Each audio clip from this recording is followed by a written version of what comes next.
Hello, ladies and gentlemen. This is Mrs. Payne. We're talking about the circulatory system, which is chapter 22b, and we are talking about the blood composition, part 2. You should have already watched part 1. In part 1, we talked about the plasma and we talked about the erythrocytes, also known as the red blood cells. Today, we're going to continue by talking about the leukocytes. Remember, leuko means white. Now, as you can tell from the picture, there are actually a number of different kinds of white blood cells, or leukocytes. However, primarily their job is to attack and kill infections into the body, whether we're talking about bacteria, viruses, parasites, it does not matter. And in fact, even if your body just assumes that it's something dangerous like pollen, your body will respond with leukocytes. So you can see right here, the basophils especially are what are related to allergic responses, and the mast cells are actually what make you sneeze. The neutrophils and macrophages actually will go and hunt down different things in your body. So it gets pretty strange sometimes. What you see here is a short video by David Rogers back in the 1950s. As you can tell from the title, it is a neutrophil chasing bacteria. Remember, a neutrophil is just a type of white blood cell. What you will see, there's the neutrophil. The red thing or circular things are just the red blood cells. And what you can see is it is literally chasing and hunting down the bacteria. The bacteria give off toxins, and this causes the white blood cells to be attracted to it. And it's always fascinated me because it looks like a living thing in and of itself. It doesn't look like part of a living thing. It looks like a living thing. And you saw the term at the end, which is phagocytosis. That process is simply the process of a cell eating. So that's what it would be considered when the white blood cell engulfs and digests the bacteria. As you could tell, the white blood cell is significantly larger than the bacteria, and that's what it does. It eats the bacteria, so that bacteria does not send its toxins into your body anymore. Okay, we will be talking more about white blood cells in the future when we talk about the immune system. So we're not going to be doing a whole lot of detail of them right now. Okay, just realize they are related to the immune system, even though they are in your blood. Okay, the last part of your blood are what are known as the thrombocytes, or the platelets. Their job is to form blood clots so that you don't continue bleeding and bleed to death. This is a relatively short video by Fuse School. Enjoy.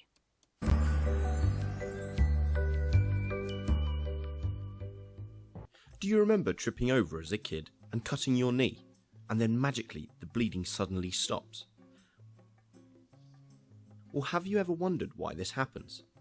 Our body is very clever and produces substances to seal off the open wound. In this video, we are going to look at how and why blood clots. Clotting prevents us from bleeding to death, and also protects us from nasty disease-causing organisms called pathogens entering our body. When we injure ourselves, we can damage the blood vessels just below our skin. This can cause blood to either leak into our tissue and form a bruise, or if the skin is broken, to openly bleed. To prevent these horrible things happening, blood clotting occurs. So let's have a look at how this happens. Starting with platelets. These are tiny cell fragments that float around in our blood. When a blood vessel is damaged, collagen is exposed. This collagen exposure attracts platelets to the injured area.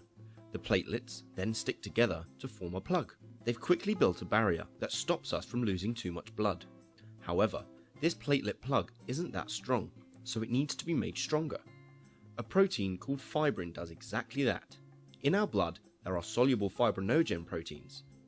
At a wound, these soluble fibrinogen proteins are exposed to outside chemicals that aren't normally found in blood vessels.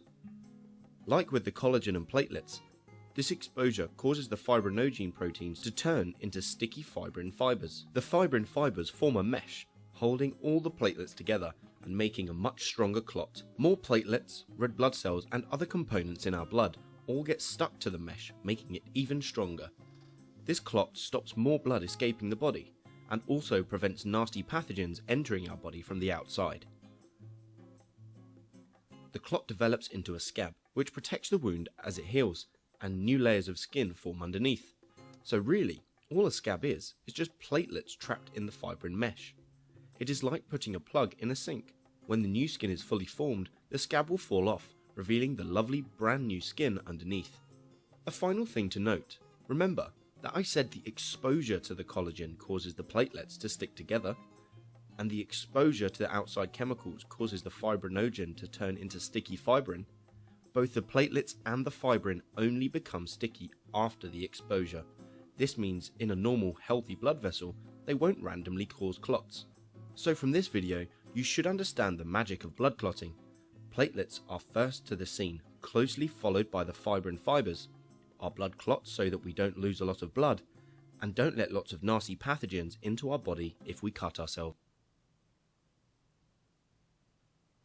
Okay, so the basics there is you should realize that when a hole forms due to damage to a blood vessel, you end up with the platelets becoming exposed to the collagen. Remember, that is a main protein that's found in skin and in muscles and things like that. It causes the platelets to become sticky. When those protein fibers floating around that are fibrinogen become exposed to the outside world, they go through a chemical change and become fibrin. And that fibrin hardens up and it forms a mesh over the hole, leaving your blood vessel. And the platelets stick to it, red blood cells stick to it, white blood cells stick to it, and it forms what you call a scab. Okay? This process officially is called coagulation. Okay? That's where you have a blood clot formed in order to prevent blood loss from damage. Just a quick summary. When you have an injury, you actually have a blood vessel contract or get narrower so that there is less blood flow there. So you're not going to lose as much. Okay? Then platelets and things stick to where the collagen is exposed so that it will try to stop the bleeding. This is the initial attempt. Sometimes it works, sometimes not, depending on how damaged the blood vessel is.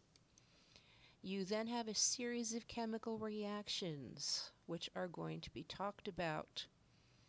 Okay, at this point you do have the fibrinogen reacting with the air, forming fibrin to make that mesh. And then you have this thing called a coagulation cascade. And what ends up happening is you form the scab. You have the fibrin that is tough. You have red blood cells, white blood cells, platelets, all stuck into that area, which then becomes very hard and is able to protect the wound and keep the diseases, the pathogens, from getting inside. This is a video that explains part of that cascade, if you will. Feel free to watch the entirety. I've eliminated a few minutes from it because part of it is in more detail than I'm going to require from you, even if we were face to face. You are welcome to go watch it. It is not needed, however. Okay, this is from Neural Academy, and this is about the different processes of coagulation. When wounded, the body's first priority is to stop blood loss. So the first stage of healing is hemostasis. the process which causes bleeding to stop. Within the first few minutes of injury, vascular spasms lead to local vasoconstriction, and the Narrowing. process of coagulation begins, changing the blood from a liquid to a gel. To simplify the process, people have artificially divided it into primary and secondary hemostasis. Primary hemostasis involves the formation of a platelet plug as a result of interactions between platelets, the damaged vessel wall, and adhesive proteins. Secondary hemostasis uses the platelet membranes as a surface for the assembly of activated coagulation factors involved in the coagulation cascade, which converts soluble fibrinogen into insoluble fibrin strands that stabilize the aggregated platelets and define the strength of the clot. The coagulation cascade involves clotting factors, which are designated by Roman numerals 1 to 13. You do not The majority need to know of these the clotting names. factors are zymogens, precursors of enzymes. When zymogens become activated, the letter A is added to the Roman numeral. The coagulation cascade can be divided into three pathways: the intrinsic pathway, the extrinsic pathway, and the common pathway, which is activated by the first two pathways. The intrinsic pathway comes into play when blood comes into contact with exposed collagen from damaged endothelial walls. Collagen, the most abundant protein in mammals, is the main structural protein in the extracellular space in connective tissues. The intrinsic pathway only requires factors found within the blood itself, such as factor 12 from platelets. Note that this pathway is much slower than the extrinsic pathway. The extrinsic pathway springs into action when there is vascular tissue trauma that causes blood to escape from the vascular system. It is initiated by factors external to the blood, such as the appropriately named tissue factor. Each of the three pathways in the coagulation cascade involves a bunch of steps, which we'll get to, but it's important to note that the intrinsic and extrinsic pathways each work towards a goal, the production of a tenase, which is an activating complex. Each of these tenases activate their substrate, factor 10, also known as Stewart factor, by cleaving it. Factor 10 is a critical part of a third activation complex, prothrombinase, which cleaves factor 2, or prothrombin, to form thrombin, the key player of the coagulation cascade. Thrombin is an enzyme that causes the formation of a fibrin clot. With this in mind, let's discuss the context in which the coagulation cascade takes place. Blood vessel walls are lined by endothelial cells with antithrombic properties, including neutral phospholipids, platelet inhibitors, and fibrinolysis activators, as well as coagulation inhibitors such as nitric In other oxide words, and so prostacyclin, things don't which inhibit stick to platelet them. adhesion and are vasodilators. However, the subendothelial layer, which gets exposed during an injury, contains collagen, von Willebrand factor, or VWF, and proteins involved in platelet adhesion, making it highly thrombogenic. Things do Thrombogenic means stick. that it leads to the formation of a thrombus or blood clot. Note that a thrombus stays put in a vessel, unlike an embolism, which travels away from the site of formation. Platelets, also known as thrombocytes, are the first responders after trauma. They are a component of blood that is usually disc-shaped. They do not adhere to intact vascular endothelium, but react to blood loss by sticking to the injured site, recruiting and activating fellow platelets, aggregating, and aiding the coagulation cascade. Basically, Vascular they stick injury to the exposes collagen, collagen in subendothelial connective and they tissue to the change blood. shape and become sticky. Von Willebrand factor is a large glycoprotein found in blood plasma and is continuously produced by the endothelium, the subendothelium, and platelets. Note that the endothelium also stores some VWF in Weibel pallade bodies, so it can be released in a large burst when needed. When there is an injury, it binds to both collagen and to platelet GP1b, which forms a complex with GP9 and GP5. The result of this binding is that collagen and VWF have anchored platelets to the subendothelium within seconds. They Then, become seconds sticky. after this adhesion, platelet activation begins. Here are 4 important things platelets do when activated. 1. Platelets undergo a morphological change, They assuming change an shape. irregular shape with many pseudopods to increase their surface area. 2. The platelet's outer phospholipid membrane becomes negatively charged, which is important for the coagulation cascade to proceed. This happens thanks to scramblase, which moves negatively charged phospholipids from the inner to the outer membrane surface. 3. Platelets secrete granules. For example, they secrete alpha granules which contain P-selectin, VWF, fibrinogen, factor 5, factor 13, and Just other remember substances. they secrete They also release different delta granules substances containing that are calcium and needed other for substances clotting. that we won't bring up in this video. The calcium is important because it binds to negatively charged phospholipids and provides a surface for the assembly of various coagulation factors. 4. Platelets cause a conformational change in their GP2B3A receptor, increasing its affinity for fibrinogen. It's This results in becomes aggregation. sticky. Fibrinogen is a rod-like protein with nodules on Aggregation just either means end, clumped capable together. of binding the GP2B3A receptor. Platelets can connect to the same fibrinogen strands to form a clot. The coagulation cascade then converts the soluble fibrinogen into insoluble fibrin strands. The rapid formation of a platelet plug temporarily seals off vascular injury, but this plug is not very strong. That is why the coagulation cascade is needed, to reinforce the blood clot with insoluble fibrin strands. At the same time as the platelets are being activated, the extrinsic pathway is kicked off by tissue factor, or factor 3, a glycoprotein expressed by cells not normally exposed to flowing blood. These cells include smooth muscle cells and cells like fibroblasts that surround blood vessels. Note, however, that under inflammatory conditions, the endothelium can also be stimulated to express tissue factor. The extrinsic pathway is the primary initiator of thrombin production. As mentioned previously, this pathway leads to the formation of a tenase, or activating complex, which will cleave factor 10 to activate it, which is a soluble glycoprotein produced by the liver, Thrombin. producing insoluble fibrin monomers that spontaneously polymerize to form an insoluble gel.